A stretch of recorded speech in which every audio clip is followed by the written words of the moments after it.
Good morning students. पिछली video में हमने अपवाह तथा अपवाह तंत्र विषय का अध्ययन किया, जिसके अंतर्गत भारत के अंदर जो दो अपवाह पाए जाते हैं, जिसमें प्रथम था हमारा उत्तर भारत का अपवाह या हिमालय का अपवाह, और दूसरा है हमारा प्रायद्वीपीय भारत का अपवाह या दक्षिण भारत का अपवाह। तो पिछली वीडियो में हमने उत्तर भारत का अपवाह या हिमालय अपवाह के अंतर्गत जो 3 नदी तंत्र आते हैं हमारे, जिसमें पहला था हमारा सिंधु नदी तंत्र, दूसरा था हमारा गंगा नदी तंत्र। इनका अध्ययन हम पिछली वीडियो में कर चुके हैं। अब आज हम उसी क्रम में जो उत्तर भारत का अपवाह या हिमालय का जो अपवाह तंत्र है, लास्ट ब्रह्मपुत्र नदी का अपवाह तंत्र, उसका अध्ययन हम यहाँ पर करेंगे। और साथ साथ हम इसमें जो हमारा दूसरा प्रायद्वीपीय भारत का अपवाह या दक्षिण भारत का जो अपवाह तंत्र है, उसका अध्ययन यहाँ पर करेंगे। तो सबसे पहले हम जो हमारा लास्ट रह गया था, उसमें ब्रह्मपुत्र नदी का अपवाह तंत्र। तो नंबर 3 है इसमें हमारा ब्रह्मपुत्र नदी तंत्र। जो तीनों तंत्र में जो हिमालय के अपवाह है, उसके अंतर्गत तीनों तंत्र में सबसे पूर्व का जो अपवाह तंत्र है हमारा, ब्रह्मपुत्र नदी मानसरोवर झील के निकट चेमायुंग डुंग हिमनद से निकलती है। यह तिब्बत में सांगपो या सापू कहलाती है। यानी जो ब्रह्मपुत्र नदी है वो तिब्बत में सांगपो या सापू नदी कहलाती है। वहाँ पर यह ब्रह्मपुत्र नदी नहीं कहलाती, वहाँ पर इसका नाम सांगपो या सापू है। यह गंगा में मिलने वाली नदियों में सबसे बड़ी नदी है। इसका अपवाह तंत्र 3 देशों तिब्बत यानी जो चीन के अधीन है, भारत व बांग्लादेश में विस्तृत है। इस नदी का बेसिन मानसरोवर झील में मरियन ला दर्रे द्वारा अलग होता है। अपने उद्गम स्थान से पश्चिम से पूर्व की ओर 1100 किलोमीटर तक मुख्य हिमानी श्रेणी के समानांतर बहती है। यह नदी सियांग और फिर दिहांग के नाम से भारत में प्रवेश करती है। यानी जो ब्रह्मपुत्र नदी है वो तिब्बत में तो सांगपो या सापू नदी कहलाती है, और जैसे ही ये भारत में प्रवेश करती है, तो भारत में प्रवेश करते समय सबसे पहले इसे सियांग नदी के नाम से और फिर दिहांग नदी के नाम से भारत में प्रवेश करती है। पासीघाट के निकट इसकी 2 सहायक नदियाँ दिबांग और लोहित इसके बाएं किनारे पर आकर मिलती है। तत्पश्चात इसका नाम ब्रह्मपुत्र पड़ता है। यानी जब ये नदी बाएं किनारे पर आकर मिलती है, इसमें दिबांग और दिबांग नदियाँ, तब ये ब्रह्मपुत्र कहलाती है। इसके बाद यह असम घाटी में प्रवेश करती है, जहाँ सहायक नदी सुबनासिरी, जिया भरेली, धनसिरी, पुथीमारी, कपिली और मानस ब्रह्मपुत्र से मिलती है। असम घाटी में ब्रह्मपुत्र नदी गुम्फित जलमार्ग बनाती है, जिसमें मांजुली जैसे कुछ नदी द्वीप भी मिलते हैं। और ये जो मांजुली द्वीप है, ये एक नदी पर द्वीप है, और ये सबसे बड़ा जो नदी द्वीप है उसमें मांजुली द्वीप ही हमारा आता है। जैसे कुछ नदी द्वीप मिलते हैं, यह धुबरी शहर तक पश्चिम की ओर बहती है, और उसके बाद गारो पहाड़ियों से मुड़कर दक्षिण की ओर धुबरी के पास बांग्लादेश में प्रवेश करती है। लेकिन जैसे ये बांग्लादेश में प्रवेश करती है, तो बांग्लादेश में इसका नाम ब्रह्मपुत्र नहीं रहता, बांग्लादेश में इसका नाम जमुना है। यह ब्रह्मपुत्र में तीस्ता आदि नदियाँ मिलकर अंत में पद्मा, जो बंगाल में क्या कहलाती है, पद्मा, वो कौन सी नदी हमारी, गंगा नदी। यानी गंगा नदी बंगाल में प्रवेश जब करती है, तो बंगाल में गंगा नदी को पद्मा नदी कहते हैं। और इसी तरह से बांग्लादेश में ब्रह्मपुत्र नदी को जमुना नदी कहते हैं। तो अंत में जो जमुना नदी है वो पद्मा नदी में मिल जाती है, यानी ब्रह्मपुत्र नदी जो है वो गंगा नदी में मिल जाती है। पद्मा नदी मेघना से मिलने के बाद मेघना नाम से बंगाल की खाड़ी में गिरती है, यानी जो हमारी ब्रह्मपुत्र नदी है वो लास्ट में क्या जमुना के नाम से पद्मा में मिलती है। अब है तीस्ता नदी। इसका उद्गम सिक्किम राज्य में स्थित चोलम झील 7000 मीटर से अधिक से होता है।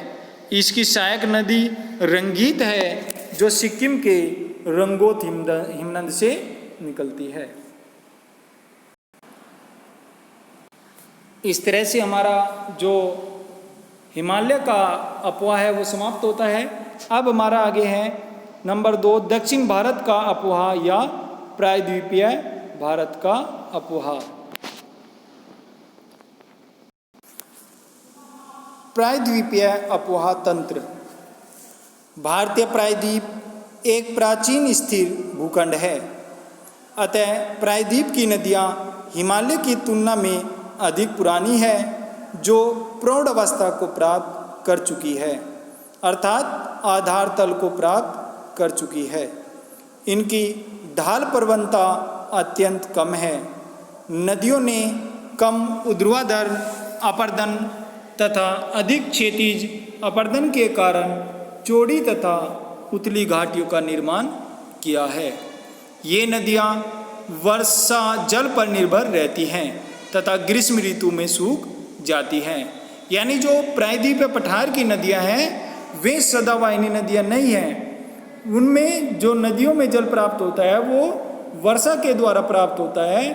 तो जब वर्षा होती है तब उनमें जल होता है और ग्रीष्म ऋतु में फिर में सूख जाती है, क्योंकि जो उनका स्रोत है जल नदियों में जल का वो वर्षा के द्वारा ही प्राप्त होता है। जबकि हिमालय की जो नदियां हैं वे सदावाहिनी नदियां हैं, क्योंकि उनका जो उद्गम होता है वो ग्लेशियरों से होता है और ग्लेशियरों से उन्हें जो है पूरे वर्ष जो है जल प्राप्त होता रहता है। ये नदियाँ, यहाँ की अधिकांश नदियाँ बंगाल की खाड़ी में गिरती हैं। कुछ अरब सागर में तथा कुछ विशाल मैदान की ओर बहती हुई गंगा व यमुना नदियों में गिरती है तथा कुछ नदियाँ अरावली तथा मध्यवर्ती पहाड़ी प्रदेश से निकलकर कच्छ के रण अथवा खंबात की खाड़ी में गिरती हैं।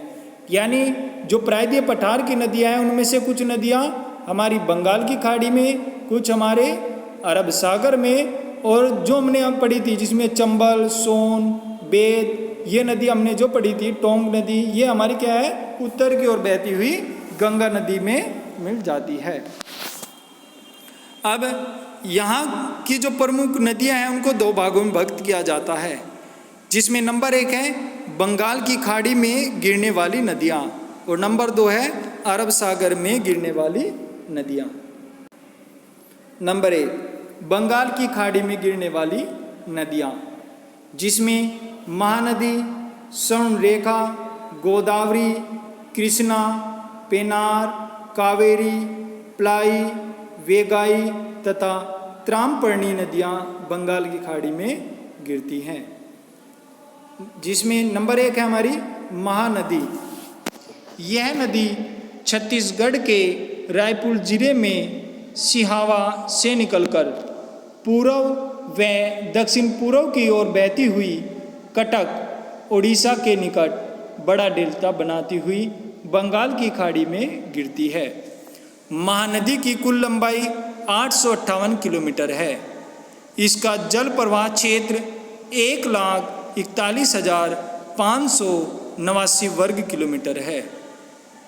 महानदी की सहायक नदियाँ शिवनाथ, हसदो, मंड और डूब उत्तर की ओर से, जबकि जोंक व तेल दक्षिण की ओर से आकर इसमें मिलती है। हीराकुंड, टीकरपारा व नराज इस नदियों की प्रमुख बहुउद्देशीय योजनाएं हैं। अतः जो हमारी महानदी है वो हमारी अंत में बंगाल की खाड़ी में गिरती है। सेकंड है गोदावरी नदी, और गोदावरी नदी को दक्षिणी गंगा भी कहते हैं। और दूसरा जो नाम है इसका वो है हमारी बूढ़ी गंगा। ठीक है, यह प्रायद्वीपीय भारत की सबसे लंबी नदी है। अगर क्वेश्चन आए प्रायद्वीपीय भारत की सबसे लंबी नदी कौन सी है, तो सबसे जो लंबी नदी है प्रायद्वीपीय भारत की वो हमारी गोदावरी नदी है। और दक्षिण की गंगा किस नदी को कहते हैं, तो दक्षिण की गंगा भी जो है हमारी गोदावरी नदी को कहते हैं। लेकिन इसके विपरीत अगर क्वेश्चन हो कि दक्षिण भारत की गंगा किस नदी को कहते हैं, तो दक्षिण भारत की गंगा जो नदी है वो हमारी गोदावरी नहीं है, वो हमारी कावेरी नदी है। इस नदी की कुल लंबाई 1465 किलोमीटर है तथा जल प्रवाह क्षेत्र 3,13,812 वर्ग किलोमीटर है। इसका 44% भाग महाराष्ट्र में, 23% आंध्र प्रदेश में तथा 20% मध्य प्रदेश में पड़ता है। यानी जो गोदावरी नदी का जो प्रवाह क्षेत्र है उसकी बात की गई है यहाँ पर कि जो उसका प्रवाह क्षेत्र है उसमें 44% महाराष्ट्र के अंतर्गत, 23% आंध्र प्रदेश के अंतर्गत और 20% मध्य प्रदेश के अंतर्गत आता है। इसका उद्गम पश्चिम घाट की नासिक की पहाड़ियों में त्र्यंबक नामक स्थान है। उत्तर में इसकी प्रमुख सहायक नदियाँ प्रणाहित, पूर्णा, दूधना, पेनगंगा, वृद्धा, वेनगंगा तथा इंद्रावती नदी है। दक्षिण में मंजीरा नदी इसकी सहायक नदी है। इस नदी के निचले भाग में बाढ़ें आती रहती हैं। अपनी इसी भाग में यह नौकारोहण के योग्य है। आयु, आकार तथा लंबाई के कारण इस नदी को बूढ़ी गंगा या दक्षिणी गंगा भी कहते हैं। नंबर 3, कृष्णा नदी।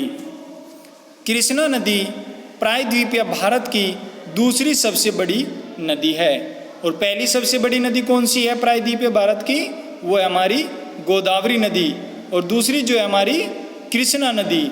और ये दोनों ही नदियाँ जो हैं, जो अभी हम क्रम से नदियों का अध्ययन कर रहे हैं, वे हमारी कौन सी नदियाँ हैं, वे हमारी बंगाल की खाड़ी में गिरने वाली नदियाँ हैं। यह नदी महाबलेश्वर के निकट पश्चिम घाट से निकलती है, जो दक्षिण पूर्व दिशा में 1400 किलोमीटर की लंबाई में बहती है। इसका अपवाह क्षेत्र 2,59,000 वर्ग किलोमीटर है, जिसका 27% महाराष्ट्र में, 44% कर्नाटक में तथा 29% आंध्र प्रदेश में पड़ता है।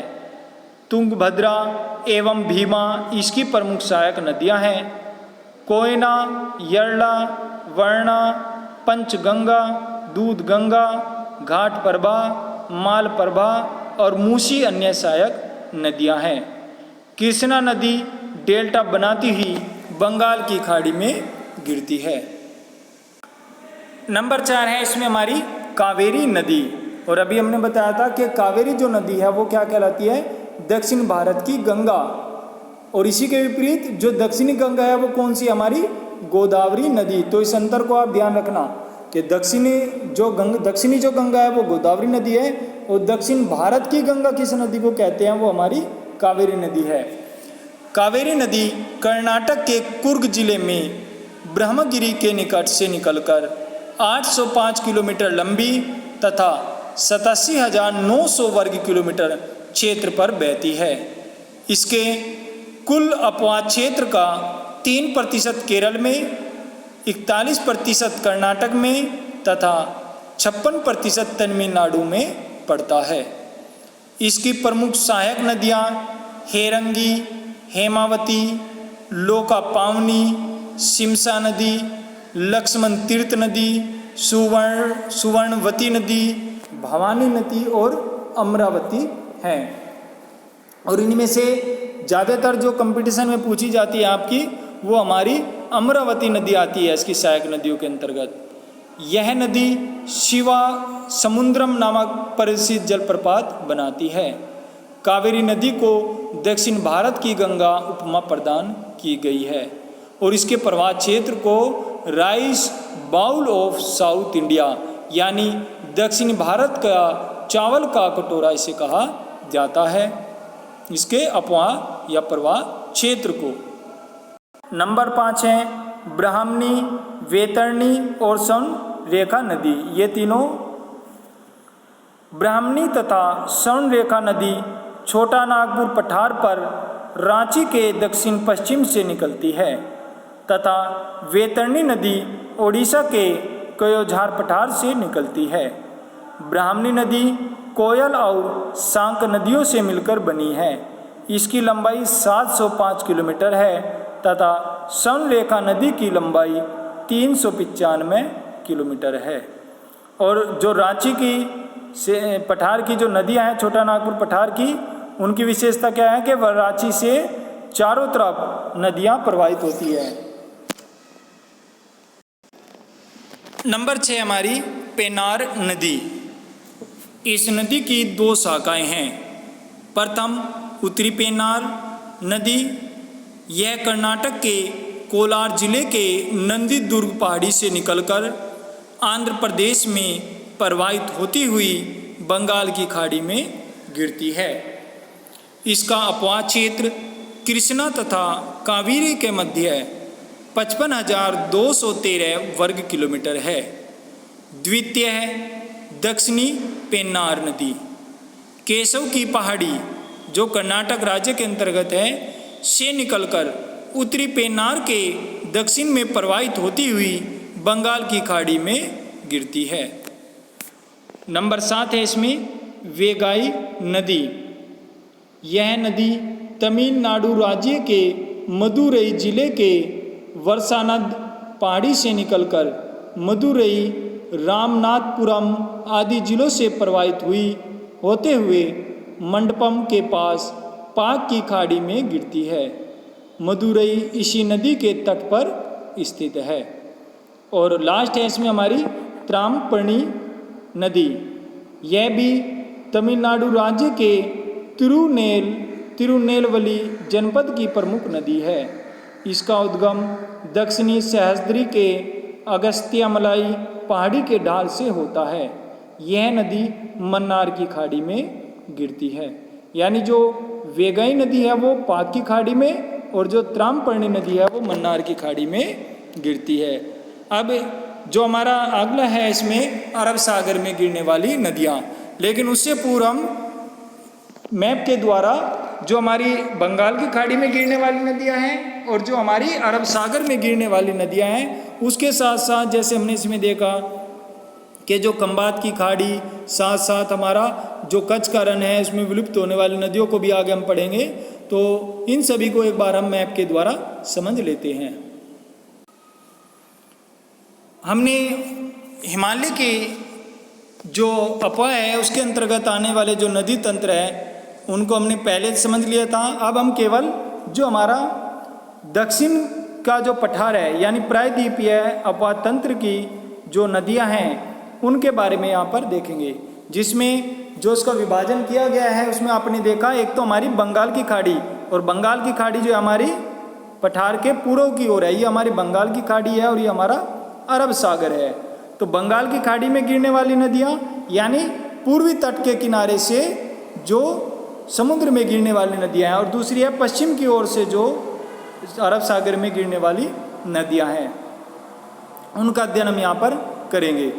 जैसे कि हमने अभी यहाँ पर देखा है कि जो हमारी बंगाल की खाड़ी में गिरने वाली नदियाँ हैं उसमें हमने देखा है कि पहले हमने महानदी को देखा, फिर हमारी गोदावरी नदी उसके अंतर्गत आती है, फिर कृष्णा नदी आती है, हमारी कावेरी नदी यहाँ पर आती है और लास्ट में वेगाई नदी आती है, और एक इसमें नहीं दी गई है जो हमारी त्रामपर्णी नदी है। अब इसमें जो वेगाई नदी है उसको उसने कहा है कि वो यहाँ पर पाक जो संधि है पाक की खाड़ी में, और जो मन्नार की खाड़ी है वो थोड़ा सा नीचे यहाँ पर होगी, तो त्रामपर्णी जो है मन्नार की खाड़ी में गिरती है। और इसी क्रम में देखें जो हमने अभी पीछे नदियों का अध्ययन किया है उसमें ये सभी जो पठारी नदियाँ हैं ये इस साइड जो दी गई हैं ये सभी हमारी बंगाल की खाड़ी में गिरती है, और एक क्रम से दी गई है, उत्तर से दक्षिण की ओर जो क्रम है वो जब हमने बंगाल की खाड़ी में गिरने वाली नदियों को पढ़ा तो उसमें वो एक क्रम था हमारा, जिसमें उत्तर से दक्षिण की ओर उनका विस्तार है। अब इसी के साथ साथ जो हमारी अरब सागर की ओर गिरने वाली नदियां हैं उसमें अगर हम देखें, हमारी नर्मदा नदी, ताप्ती नदी, ये सभी नदियां इसके अंतर्गत आएगी। और आगे हम ये सभी नदियां जो हमारी कहाँ गिरती है, अरब सागर में गिरती हैं।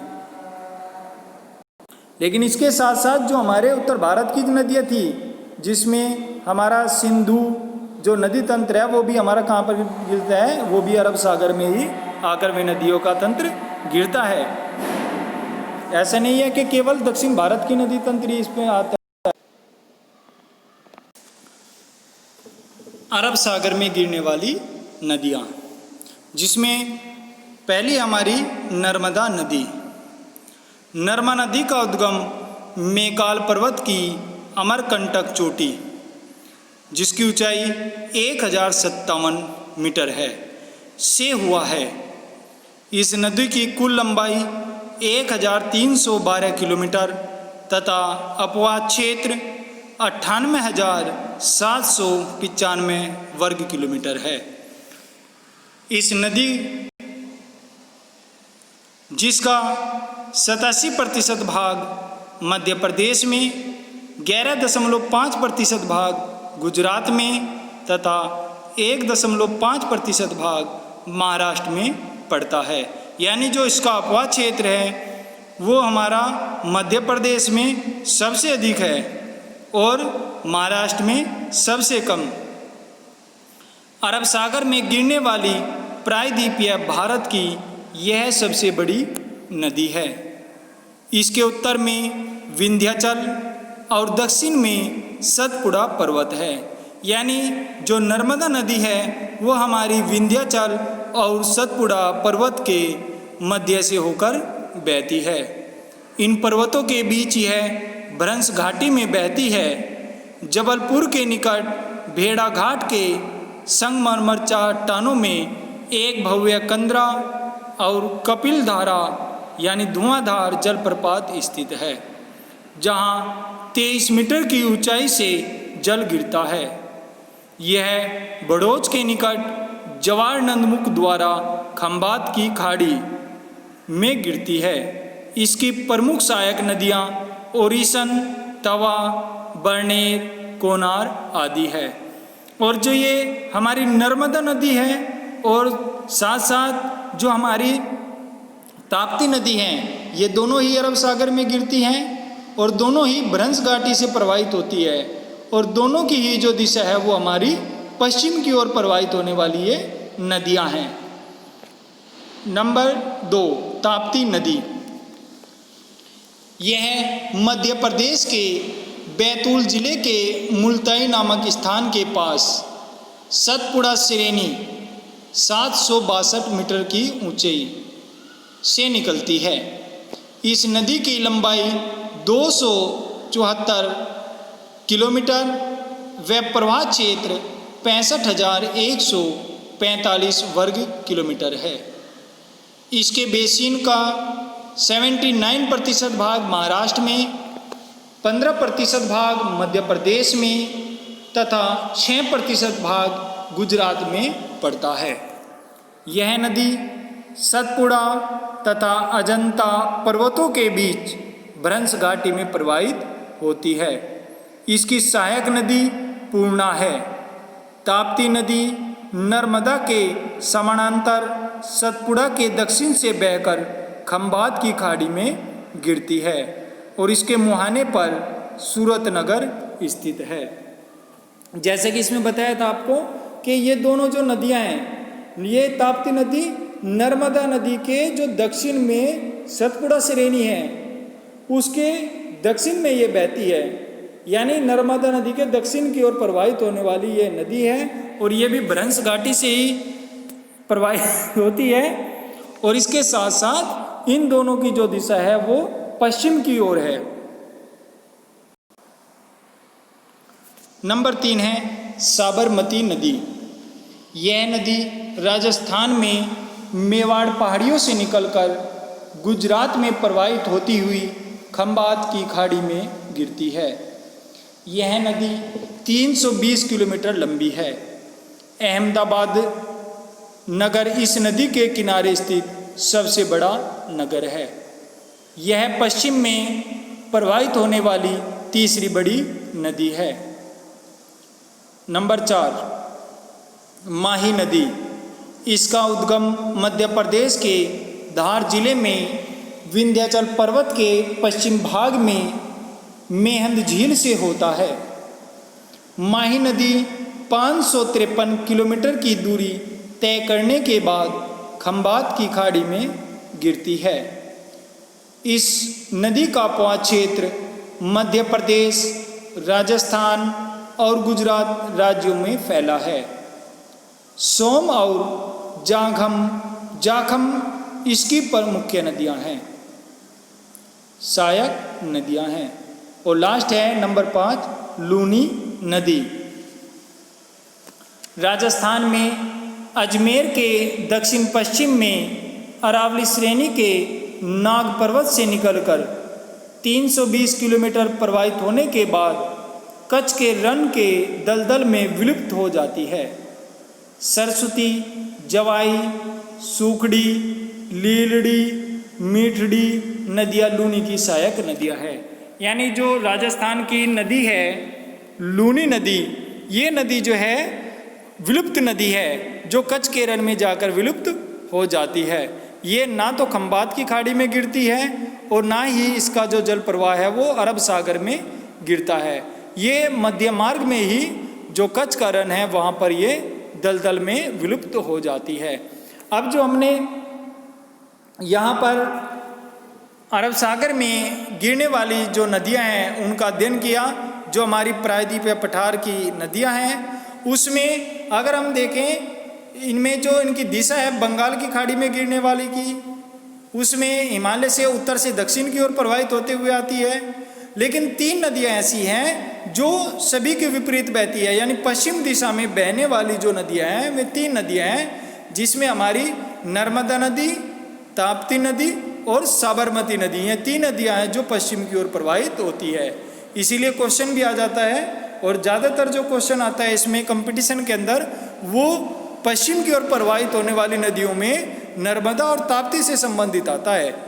बाकी साबरमती जो है वो गौण रूप से क्वेश्चन आता है कभी कभी, लेकिन मुख्य रूप से जो है आपका कि पश्चिम की ओर प्रवाहित होने वाली नदियाँ कौन सी हैं, तो इसमें आपकी जो प्राथमिकता में आती है किसी भी कंपटीशन के अंतर्गत नर्मदा और ताप्ती का नाम आता है, और कहीं कहीं गौण रूप में इसमें साबरमती का भी ऑप्शन दे दिया जाता है।